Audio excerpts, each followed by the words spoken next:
The city of Chicago is no stranger to gun violence. In fact, there was so much of it in 1982, city leaders made it illegal to possess new handguns within the city limits. But thanks to a Supreme Court ruling last summer, that law no longer stands. Ironically, the very weekend before the court handed down its decision, 31 people were shot and 4 were killed. The weekend before that was even bloodier. More than 50 were shot and 5 killed. Democratic Congressman Mike Quigley knows these facts and figures by heart. As the representative of Illinois' 5th District, that's Rahm Emanuel's old seat, he's led efforts to pass national gun control legislation despite enormous opposition, some from within his own party. And so far, those efforts have failed. Thank you for joining me, Congressman. Thank you for having me. Would you explain the roots of your passion for this issue? Well, growing up in this Chicagoland area, I've watched the problem all my life. And the most startling figure I got past the facts and figures you've talked about, the #1 fear of Chicago public school children is not bad grades or not making the team, it's being shot. That's something we need to deal with. Congressman, talk about what you specifically want to see happen in terms of legislation on the gun issue in the next few weeks, few months. Well, the Supreme Court did rule last summer that there were Second Amendment rights, but it didn't say they were unlimited. It basically said not everyone can get a gun, and they can't get any gun they want or take it anywhere they want. They were alluding to people who might be dangerously mentally ill or terrorists or people who are felons. And I think they're talking about weapons like the Clinton area assault ban, that you can't have multiple bulleted clips beyond 10 rounds, and you can't have assault weapons. I basically think they were saying there are limitations that local governments could put in place. I'd like to see the federal government do some of those. Congressman, this is a bipartisan question, isn't it? You have Democrats who have not exactly been forward-leaning on these issues. Can you describe what it's like in your own caucus when you try to introduce legislation that a lot of folks would think of as common sense gun legislation, but which still raises so much opposition? Well, with respect to my own caucus, I can tell you that I think the majority of the members treat gun control legislation as the third rail. I think somehow the gun lobby has gotten the dog's tail to wag the body politic. When you actually look at citizens' polls on some of the critical issues here, like the gun show loophole, majority of NRA members, majority of non-NRA members who own guns favor background checks for people who purchase guns, no gun show loophole.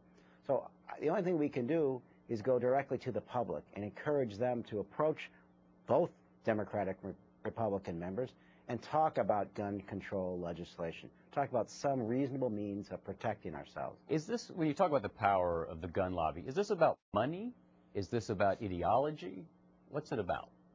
Well, let's just start with money. Remember, we passed an election campaign reform law last year out of the House, and it was to prevent special interests from controlling the financing of campaigns. My leadership, my Democratic leadership, created the first exception, which was the NRA. So it tells you where we're at. You know, I love my party, but I think we need to recognize there are some issues and some fights worth doing, whatever the political consequences. Are there Republicans that you could mention who are on your side and you might be teaming up with? You know, we have a new Congress here, and going through the math, I'm not sure I've added them up yet, but I don't expect that many. And you don't think that the Tucson ripple effect will change that? Look, I'm an optimistic person. I've been a Cub fan all my life. But every tragedy so far has done very little to move this forward. And the NRA is very quick to say that if you did anything after that, you're using the tragedy. To me, that's just as bad as anything that they can do. The fact of the matter is, defending one's home is one thing. Going hunting and being a sportsman is one thing. But having a clip with 30 rounds in it has nothing to do with hunting.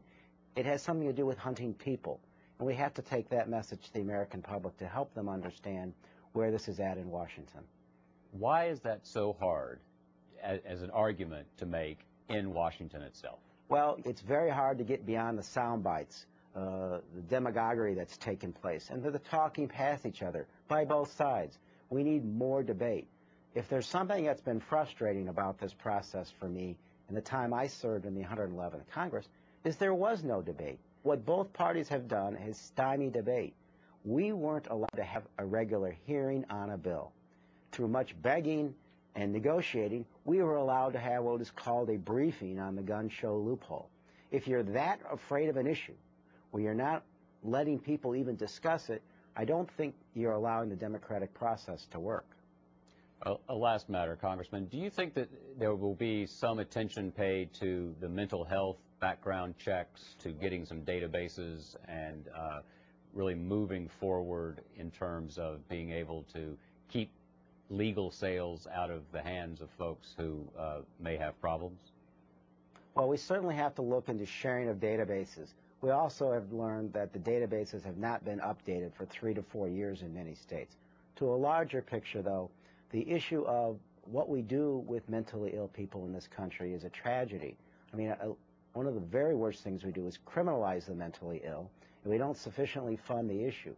There are a number of cultural issues as well, in which the mentally ill aren't treated the same way someone is who has a heart ailment.